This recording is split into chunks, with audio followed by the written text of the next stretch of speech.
Ok, ah, j'espère que t'es bien assis. Hein. Ouais, vas-y. Je mets aucun affect. T'as plus de renta quand tu crées les choses. J'ai même eu un maître d'œuvre qui était un ancien proxénète, tu vois. Et là, je me suis dit, oh lolo, galère. Au coin de ma rue, j'ai croisé Emeline Siron. Emeline, quand elle décide de se lancer dans l'immobilier, elle n'achète pas un appartement, mais un immeuble tout entier. Depuis, elle a accompagné 800 personnes dans sa formation pour investir dans l'immobilier. Et même en période de crise, elle arrive à trouver du financement. Elle va nous donner tous ses bons conseils aujourd'hui au micro de Au coin de ma rue. Au coin de ma rue.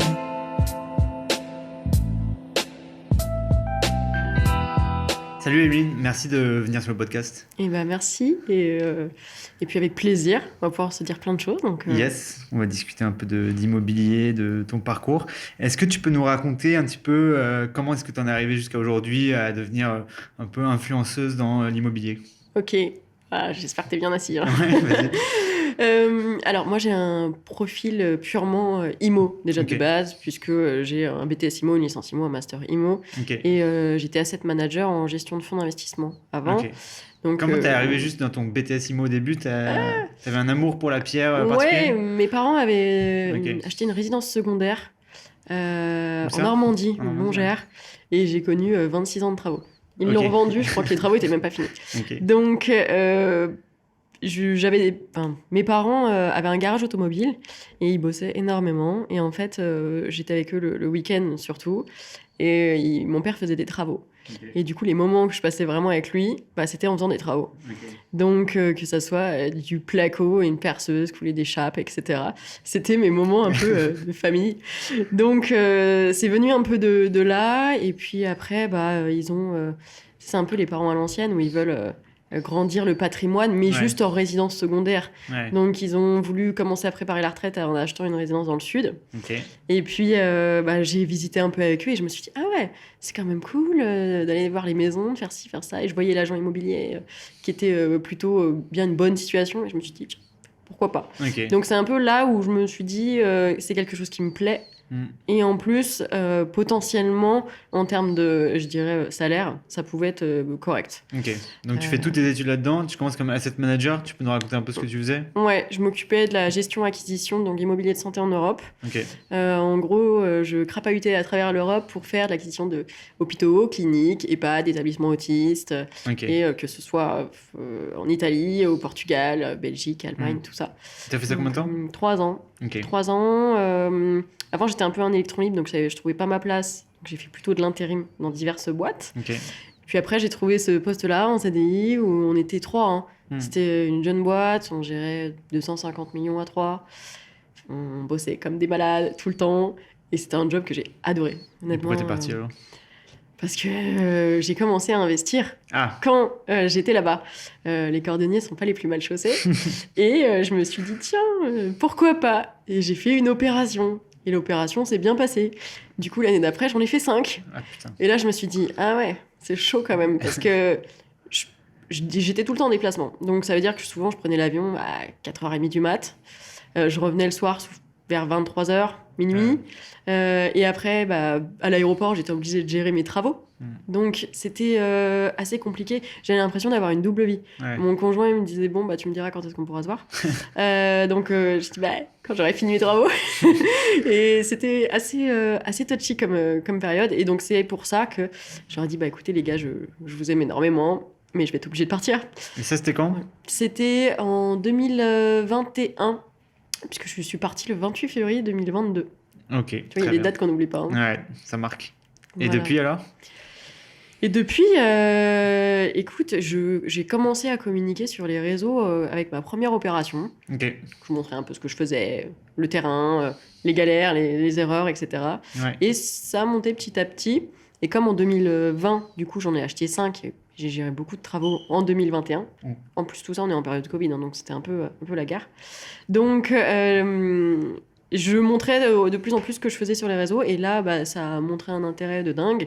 Et quand j'ai quitté mon job, en fait, moi, je t'avoue que j'étais un peu dans le cliché en me disant « Ça y est, je suis à la retraite, ok, j'ai 28 ans, le gros kiff, je vais pouvoir partir sous les cocotiers. Oh, que dalle !» Je savais d'avance que j'allais m'ennuyer, en fait, et que c'était pas ma personnalité. Et donc, j'ai rencontré mon associé Ok. sur les réseaux sociaux également. On s'est rencontrés sur Instagram. Et en fait, on s'est associé pour créer Evermind Formation, qui est un organisme de formation professionnelle pour justement permettre aussi aux gens d'investir et de diversifier leur patrimoine immobilier. T'en as acheté combien en tout aujourd'hui? J'ai un petit peu moins de 50 locataires. Donc, Ah oui. une dizaine de biens, quoi. Ok. Et sur ta formation, tu as formé combien de gens? 850. Eh bien, bon, tu vas nous raconter Ça allait tout ça. assez vite, ouais. Et est-ce que tu peux nous raconter déjà ton premier achat? Comment ça s'est fait? C'était où? Premier achat, nord de Paris, on est autour d'Amiens. Ok. C'est un immeuble de 8 appartes. T'as acheté direct un immeuble.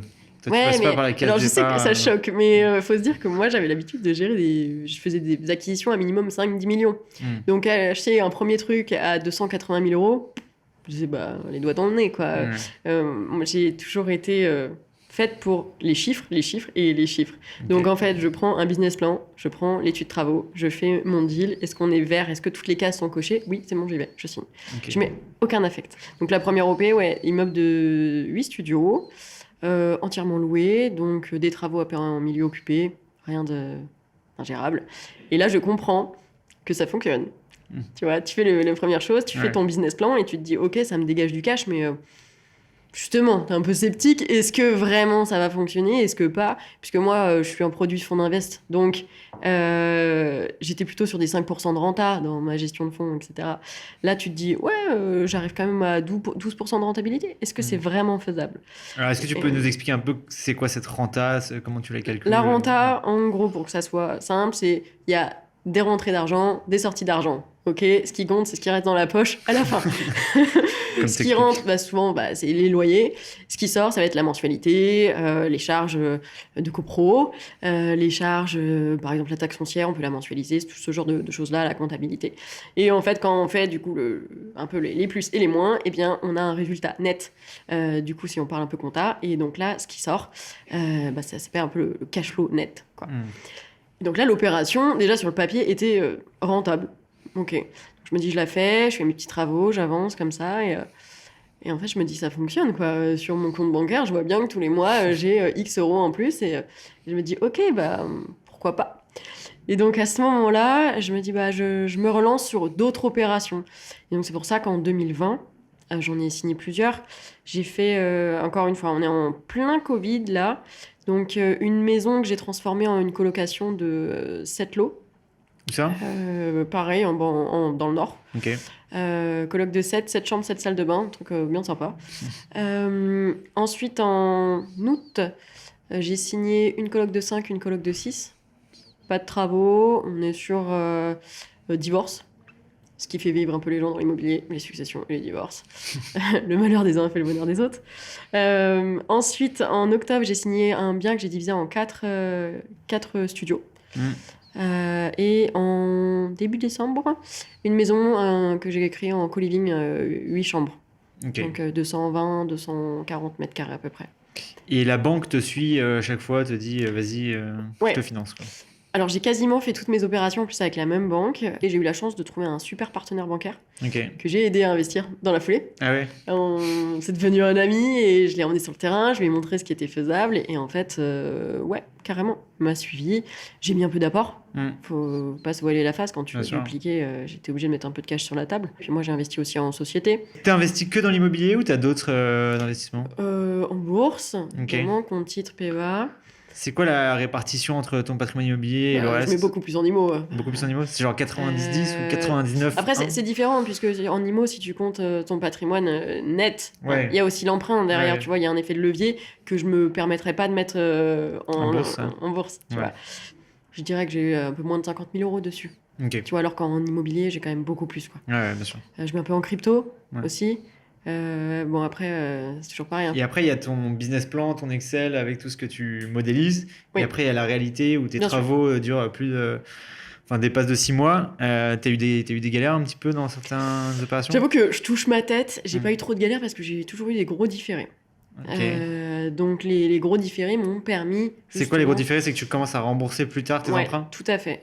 J'ai eu, par exemple, sur lui où j'ai eu une galère, c'est la coloc de 7, où les travaux devaient durer 8 mois. Et en plus, avec le Covid et un mauvais entrepreneur, bah, ça durait une bonne année. Ouais, Et heureusement que j'avais un différé de 2 ans.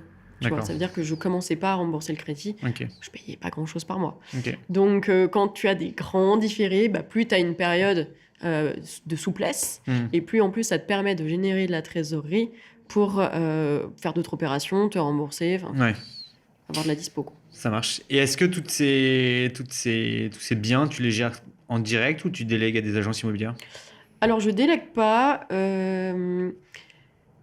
Le problème avec les agences immobilières, et je pense qu'elles sont pas toutes pareilles, hein, faut pas mettre tout le monde dans le même panier, mais tu sais comment ça marche, c'est que quand tu as des salariés et que c'est pas leur business, et ben c'est différent. Hmm. Et ben quand tu délègues à une agence immobilière et qu'elle considère pas tes biens comme leur business, ben c'est également différent. Donc du coup, il y a moins d'engagement pour répondre aux clients, il y a moins de présence pour gérer les problèmes, ils laissent galérer un peu les gens, et il y a des retours qui sont beaucoup plus compliqués. Ouais. Donc, moi, j'ai préféré internaliser.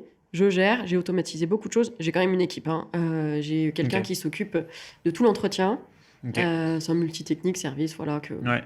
qui bosse, mais qui est externe. C'est pas une personne que je paye en contrat, tu vois. Ouais. Et également, j'ai une personne qui s'occupe de l'entretien. Par exemple, j'ai beaucoup de colocs, j'ai 32 chambres de colocs. Tu vois, le ménage, c'est un peu comme, tu vois, une relation de couple. Qu'est-ce qui est le plus galère dans une relation de couple? C'est les poubelles, le ménage, le lave-vaisselle. C'est la base. Donc, la coloc, c'est pareil. Ouais. Tu mets quelqu'un qui s'occupe du ménage, tu viens déjà assainir énormément les situations. Donc, j'ai Ok. quelqu'un qui fait le ménage, les entrées, les sorties, les visites. Ok. Ah, c'est Ouais. ménage obligatoire dans tes colocs? Ouais. Ok. Ouais, bah, comme ça, j'en entends pas trop parler. Et j'ai pas. Ouais, Micheline de la chambre 5, elle met toujours ses assiettes et elle veut jamais les mettre au lave-vaisselle, etc. Ça, non. Ça marche. J'ai l'impression que dans tes investissements, il y a 2 critères qui ont l'air importants. C'est la zone géographique, donc plutôt le Ouais. nord de Paris, et plutôt des colocs, enfin, ou en tout cas des trucs que tu as divisés par la suite. C'est toujours comme ça, ou est-ce que tu as aussi des apparts ou des... J'ai 2 appartes. Ok. Quand j'ai quitté mon job, j'ai signé 2 appartements en Île-de-France. Ouais, Un dans le 94, un dans le 92. C'est Ouais. deux colocs de 3. ok. C'est les 2 seuls apparts que j'ai, parce qu'effectivement, t'as plus de renta quand tu crées les choses. Après, c'est un peu comme dans tout. Souvent, quand tu mets plus d'énergie dans un projet et que tu le crées toi-même avec tes mains, bah, ça dégage plus de cash, mais ça va avec ton ratio risque-rendement. Ouais, T'as plus de risque, t'as plus de renta. ouais. Quand là, tu prends un appart, t'as 3 chambres, tu fais une coloc de 3, c'est simple et efficace. Ah, c'est un peu moins rentable. Ouais. Mais on est en Île-de-France. Donc, voilà. Bon, on a quelques questions un peu ping-pong, comme ça, où il faut répondre un peu rapidement. Est-ce que tu penses qu'il vaut mieux acheter d'abord sa résidence principale ou faire un investissement locatif?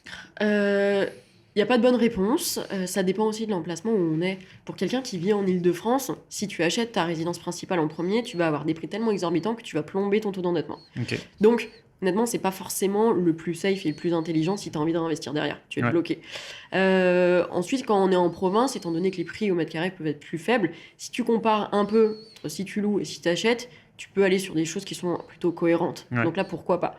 Après, tu as aussi ceux qui arrivent à... Je dirais l'idéal de l'idéal, c'est t'achètes un immeuble, t'as 4 apparts dedans, t'habites dans un des apparts et tu loues le reste. Ouais. Là, c'est banco. Mais en Ile-de-France, c'est beaucoup plus compliqué. Ouais. Tu vois. Donc je dirais pas de bonne réponse, mais t'as des possibilités avec une résidence principale que t'achètes quand même de générer un peu de cash. Si t'as une chambre de plus, tu peux la louer de temps en Ouais. temps, tu vois, ce genre de choses-là. Et puis, je pense que pour les gens qui ont du mal à investir, c'est déjà bien d'acheter sa RP. Parce que même si t'as peur d'un investissement locatif classique, c'est quand même, ça rentre à l'actif de la famille, tu vois. Si on parle compta, ça rentre quand même dans le patrimoine. Là, ça continue à prendre de la valeur, même avec la période actuelle? Oh, oui, bien sûr. Tu sais, ça se lisse. Tu peux pas faire un topo sur une situation sur 1 an, 2 ans. Ouais, Un investissement immobilier, là, c'est de l'investissement long terme. ouais, bien sûr. Donc si tu prends sur une période de 10 ans, déjà, tu vois bien que de toute façon, c'est toujours comme ça. Puis il faut se dire aussi que on était un peu dans une situation improbable. Déliante, ouais. C'est des cycles, c'est l'immobilier. Là, c'est les gens qui ont du cash qui se frottent les mains. On va revenir là-dessus sur les taux d'intérêt assez élevés. Avec ou sans travaux? Carrément, avec travaux, mais sans travaux, s'il y a de la renta quand même. On laisse Comment pas filer une bonne opportunité. Comment tu fais toi pour avoir des bons prestataires sur les travaux et pas avoir trop d'emmerdes? J'en ai eu. Ah oui. Et c'est pas parce que j'étais dans l'immobilier et que pourtant j'ai de l'expérience là-dessus que je n'allais pas en avoir. J'en ai eu, je me suis fait avoir. J'ai même eu un maître d'œuvre qui était un ancien proxénète, tu vois. Mais non, quelle Ouais, horreur. ouais. On en apprend tous les jours et donc je me suis fait avoir. Ouais. Et en fait, après, bah, tu trouves des gens plus corrects et puis tu avances avec le temps comme ça. Mm. Et c'est pour ça que même nous, dans la formation, à l'heure actuelle, j'ai un pôle de partenariat important où bah, ça te permet d'arriver, tu as des partenaires bancaires, travaux, Trop experts bien. comptables et ça t'évite justement de galérer à trouver quelqu'un de Et aujourd'hui, tu finis par compliqué. travailler toujours avec les mêmes mecs? Enfin, les mêmes Bien personnes? sûr, Ok. bien sûr. Tu sais, c'est un luxe, la tranquillité. Une fois que tu as trouvé quelqu'un et que tu sais que Ouais. t'as pas besoin d'aller sur place toutes les semaines parce que tu vas pas te faire avoir. Louer en meublé ou en vide? Meublé, Meublé. largement. Pourquoi? Après, tu peux diversifier, ça dépend de ta stratégie de fiscalité aussi. Si tu es en T'as nom deux, trois propre, conseils là-dessus? meublé, Mm. bien sûr. Parce que le nu, tu es sur du revenu foncier et c'est pas ce qui est le plus sexy. Sauf si tu vas sur du déficit foncier. Là, c'est d'autres stratégies. C'est souvent quand les gens payent énormément d'impôts, faire un peu de déficit, ça peut être impactant. Et là, du coup, on va aller plutôt sur ça va être du nu dans tous les cas. Ok. Mais je dirais que monsieur et madame Mangin qui veulent acheter un appart et qui veulent faire du classico, du meublé, pour l'instant, tant que la fiscalité n'a pas encore changé, en tout cas, c'est ce qui se fait de mieux. Ok. Gérer seul ou avec une agence, tu as déjà commencé à y répondre tout à l'heure. Tout à fait. Ça dépend de la charge mentale de la personne. Euh, Personnellement, j'ai les compétences pour automatiser mon truc et je me laisse pas trop impacter en termes de charge mentale. À Paris ou en province? Les deux. Non, je choisirais pas entre les deux. En province, pour le cash qu'un investissement va te générer, Ouais. puisque le rapport entre le prix de location et le prix au mètre carré est quand même très intéressant. Et à Paris, alors je dirais Paris-Île-de-France quand même, surtout notamment avec le Grand Paris où il y a de très belles opportunités, Ok. puisque là tu vas te projeter plutôt sur un investissement locatif du value add. Tu vois, donc ça veut dire de la plus-value en gros. Ouais. Les deux stratégies sont très bonnes. Tu sais, on a tendance à dire un bon investissement, c'est quelque chose aussi qui te rapporte de l'argent maintenant. Il peut être en Île-de-France, pas forcément à l'instant T ultra méga rentable, il s'autofinance, bon, c'est pas dingue. Maintenant, sur de la plus-value, tu prends sur 5 ans, il sera peut-être même plus rentable que celui que tu as fait en province. Ouais. Donc, moi, je suis plutôt pour diversifier un peu les Ça stratégies. dépend un peu de la temporalité, quoi. Ouais. Ok, très clair. On va parler un petit peu du marché actuel, Ah, bien sûr. qui est particulier. Est-ce que aujourd'hui, avec les taux d'intérêt qui n'arrêtent pas d'augmenter à 4-5% de TAEG, est-ce que toi, tu conseilles de continuer à investir dans l'IMO, quoi? Ouais. Bah oui, carrément. Faut se dire que là, les taux ont augmenté, mais les prix commencent à baisser. On voit. Toi, tu le vois Euh, sur Ouais, tes opérations? on le voit. Ouais. C'est surtout que les gens ont toujours besoin de vendre. On l'a dit tout à l'heure, que ce soit des successions où les héritiers ils ont besoin de vendre, les divorces il y en a toujours, et les gens qui déménagent, tout le monde a besoin de vendre. Donc à fameux un moment 3D, quand ils sont fatigués d'attendre, bah, ils baissent le prix. Ouais. C'est ok, on est sur un marché qui est un marché acquéreur, là où on était sur un marché vendeur pendant pas mal de temps. Donc là tu vois, tu as les taux qui montent, les prix qui commencent à baisser. Mais alors qu'il y a quelques temps, on était plutôt sur les taux ultra bas, mais les prix qui étaient délirants. Donc c'est juste une correction qui se fait et on n'est pas non plus sur des taux, on n'est pas sur du 8-9%. Il y a des choses qui se font. Moi, je préfère me dire, bah là, mon opération, je la paye moins cher et mon taux, je viendrai le renégocier dans 2 ans, plutôt que me dire, bah en fait, je la paye 2 fois le prix, au mètre carré, et mon taux, bah j'ai un 1%. Tu vois. Donc oui, carrément investir maintenant. Je le disais tout à l'heure, du coup, bah, cash is king, c'est en ce moment que les gens qui ont du cash sont en force de frappe. Parce que justement, les vendeurs sont tellement fatigués de devoir vendre et qu'il n'y ait pas d'acheteurs, ou pas d'acheteurs surtout qui peuvent avoir un crédit solvable, ouais, que si toi t'arrives en te disant, bah écoute, moi je te vais 20% du discount sur ton prix, par contre le cash, tu vois, je l'ai sur mon compte bancaire là. Tu réfléchis à 2 fois quand même, hein. Donc il y a de très belles opérations à faire en ce moment. Les banques prêtent toujours. Les gens ont peur d'aller voir leur banquier. Je te disais, moi j'ai des potes qui sont banquiers, on s'entend tous très bien et ils me disaient, bah non mais j'ai pas grand monde qui pousse la porte pour aller du crédit IMO parce qu'ils sont tous comme ça. Tu sais, à la télé, tu vois des trucs improbables où dire c'est fini, ils ont fermé tous les robinets.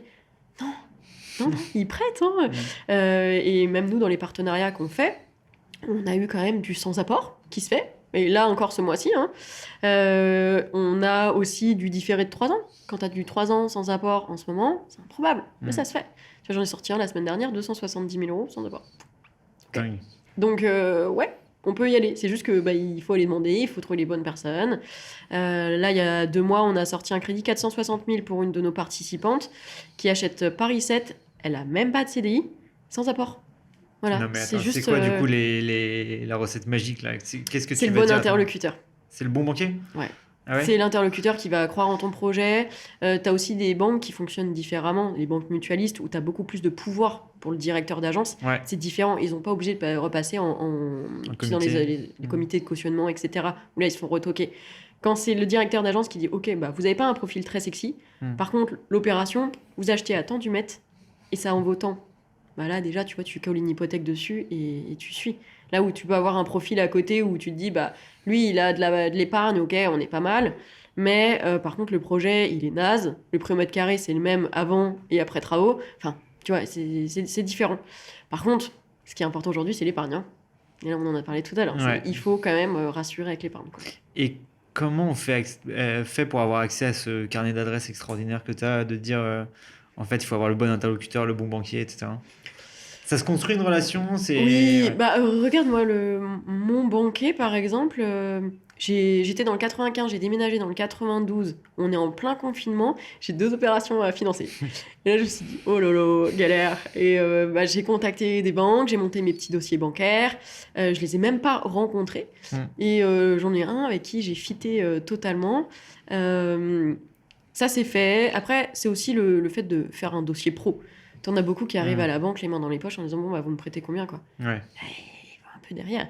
Moi je vais à la banque pour financer un projet IMO comme si je montais une boîte demain. C'est en fait tu vas croire en mon projet parce que mon bébé il est comme ça, je t'assure que je vais gagner de l'argent, j'ai ça et je veux te convaincre que mon business ça va être le meilleur du monde, tu vois.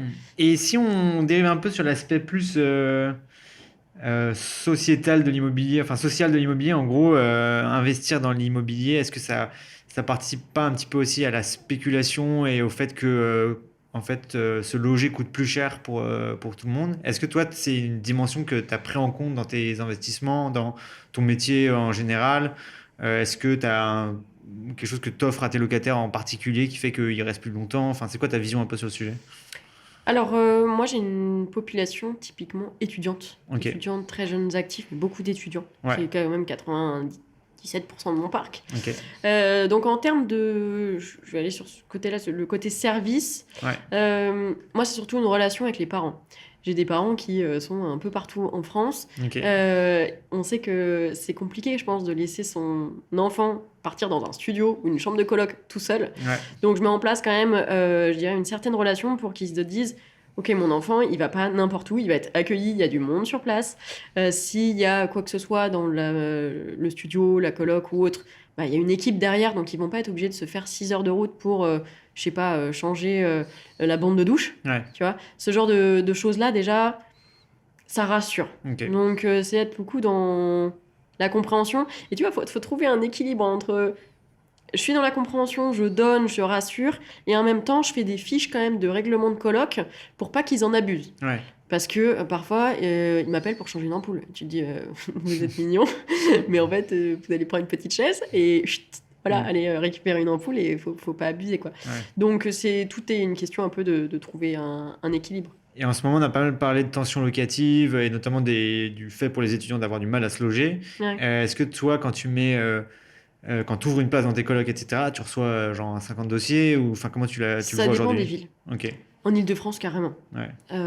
J'ouvre... j'ai pas de moment de vacances locatives, en fait. Ouais, c'est dingue. Aucun. Moi, je crois que j'ai eu une journée cette année. C'est juste le temps qu'il y en ait un autre qui arrive parce qu'il avait loupé son train, quoi. Ouais. Sinon, j'en ai pas. Après, dans le Nord, un peu plus. Ok. Un peu plus. En fait, ça dépend vraiment des villes. Il faut tester la demande locative.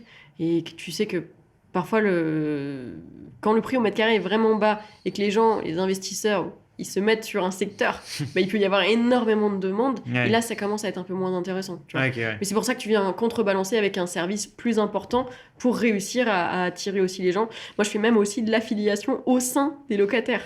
S'il y en a un qui me ramène un locataire, hop, je lui reverse une partie du loyer, tu vois, Ça, c'est malin, ouais. en allègement le mois d'après.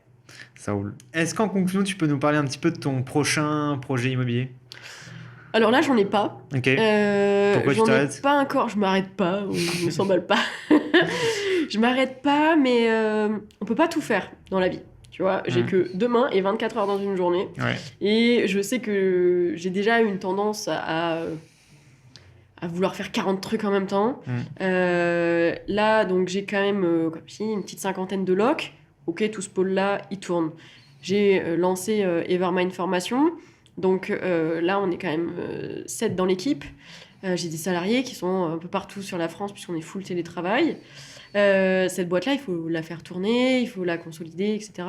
Ça fait un an et demi qu'elle est là. Alors, elle marche, il n'y a pas de souci là-dessus, mais tu sais, quand tu veux donner du service aussi aux gens, il faut qu'on continue à mettre de l'énergie dedans. Est-ce qu'il y a un investisseur qui t'inspire un petit peu et que tu penses qu'on devrait recevoir ici? Oui. Oui, j'en ai un. C'est mon meilleur ami d'ailleurs, qui était, lui c'est un ancien commissaire aux comptes, qui s'est reconverti, qui a tout lâché pour devenir agent mandataire immobilier chez IAD. Et donc, il fait aussi de l'investissement immobilier, donc il est multicasquette parce qu'il a aussi une boîte de travaux dans sa famille.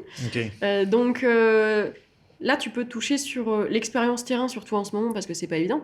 On est quand même avec l'actualité de ce qui se passe, tous ces métiers-là souffrent un peu. Bien sûr. Que ce soit les agents immobiliers, les notaires, ça fait un peu peur.